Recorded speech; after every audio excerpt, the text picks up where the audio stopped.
Here's a little interesting bit of statistical information. 15 college professors representing 200 collective years of experience were asked to reduce all of the motivational books that they were familiar with down to a single sentence. Now this, they asked professors, not a preacher, so it was apparently an achievable task. Single sentence. They asked them that in the morning. The gentleman began in the morning, worked all afternoon. Supper time came. They said, we still need longer. They brought in dinner. They worked into the night. And here's what they came up with. Whatever the mind attends to, it considers. Whatever the mind does not attend to, it dismisses. Whatever the mind attends to continually, believes. And whatever the mind believes, it eventually does.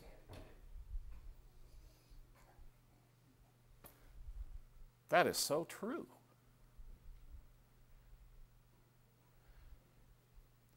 What we believe is what we will do. Our self-talk holds tremendous power because it represents what we believe. Remember this passage in Proverbs? Do not eat the bread of a stingy man or crave his delicacies, for he is the kind of man who always thinks about the cost. Eat and drink, he says to you, but his heart is not with you. Now, you're not probably as familiar with that in the NIV, but I want you to get the context of what it's talking about.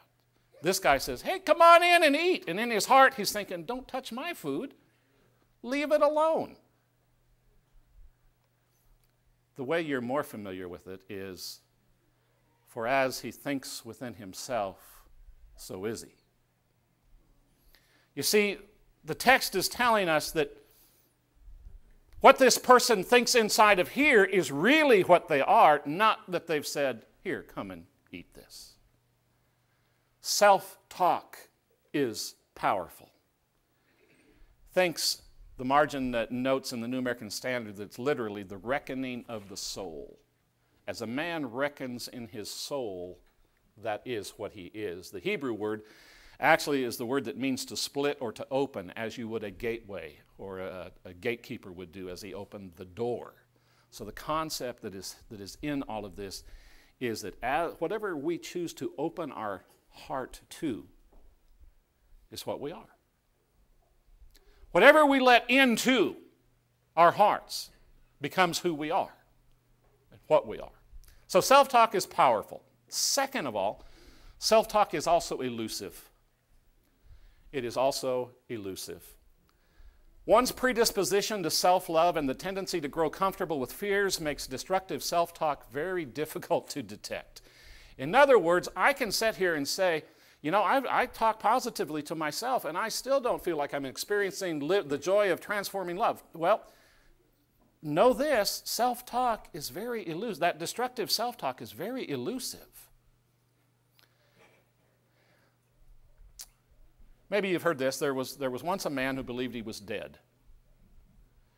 His family tried to convince him he wasn't dead. He still went around saying, I'm dead. Finally, he was so concerned about it that he went to a psychiatrist. He came into the psychiatrist. He said, you know, he says, I have this problem. I believe I'm dead. The psychiatrist says, okay, for the next week, every waking hour, at the beginning of every hour, I want you to walk to a mirror, stand in front of the mirror, and I want you to say, dead men don't bleed. And you come back next week. Came back the next week, sat down. The psychiatrist says, well, what do you think? He says, I'm dead. I still believe I'm dead. He reached out in tenderness, grabbed a hold of his hands, looked at him with great affection and says, really, now tell me, do you really think you're dead? The man said, yes, I think I'm dead. And with that, the psychiatrist, in the blink of an eye, took a pin, pricked the man's finger, and a drop of blood came out. The psychiatrist, knowing that he now had caused this man to come to a full realization of truth, looked at him and said, now what do you think? Oh, dead men do bleed.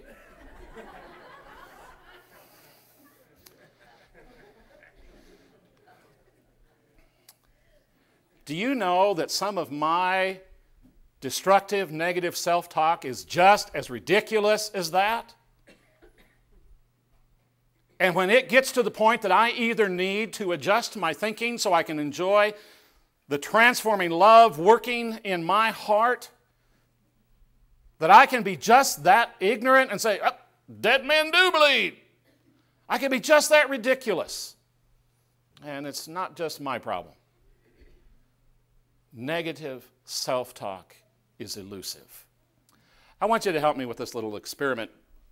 I want everybody, first of all, I want you to imagine that you have a paper cup. Okay, so in order for us all to, I want to see you holding your paper cup here. Now, here's what I want you to do. These are the instructions. Now remember, this is imaginary. I want you to take that cup, and I want you from this point on not to swallow. Every time the saliva builds up in your mouth, it goes in your cup, okay? Now remember, it's an imaginary cup, so I don't want to see anybody with a wet lap. But it's going in your imaginary cup. So every time that you have the urge to swallow your saliva, you go, and it goes in your cup, all right? So you're doing that. Let's see the cups. I want to see this happening. This is the only way this is going to work. Now, it's cold and flu season, and some of us have some sinus drainage. And if that be the case, that goes in the cup as well, okay? So if that's something that's there, it goes in the cup, okay? Now, everybody's got your imaginary cup. We've got saliva now. We've got sinus drainage going into this cup. Now I want you to imagine, and it's an imaginary game, I want you to imagine this has been going on for 30 minutes. Okay, for 30 minutes, you've been, and you have your little cup here. Now, what does your cup look like? What does your cup smell like? You have this cup, and now here's the proof. Here is the power of this little experiment. Okay, now everybody together, raise your cups. We're going to finalize it. Bottoms up. Okay, let's go.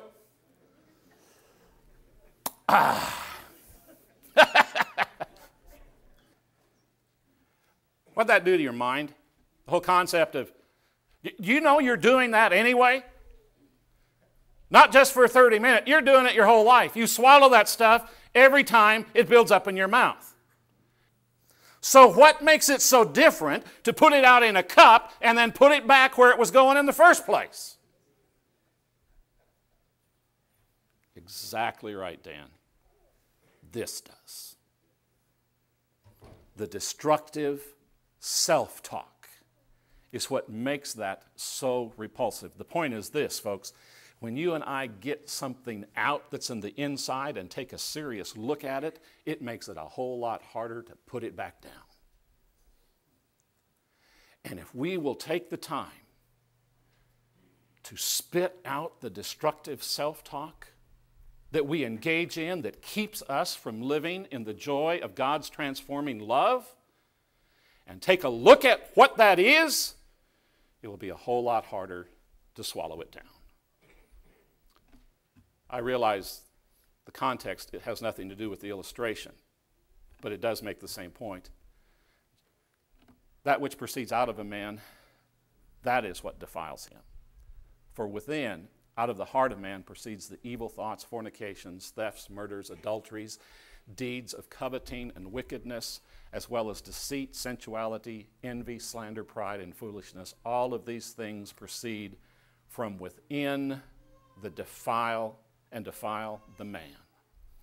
Destructive self-talk.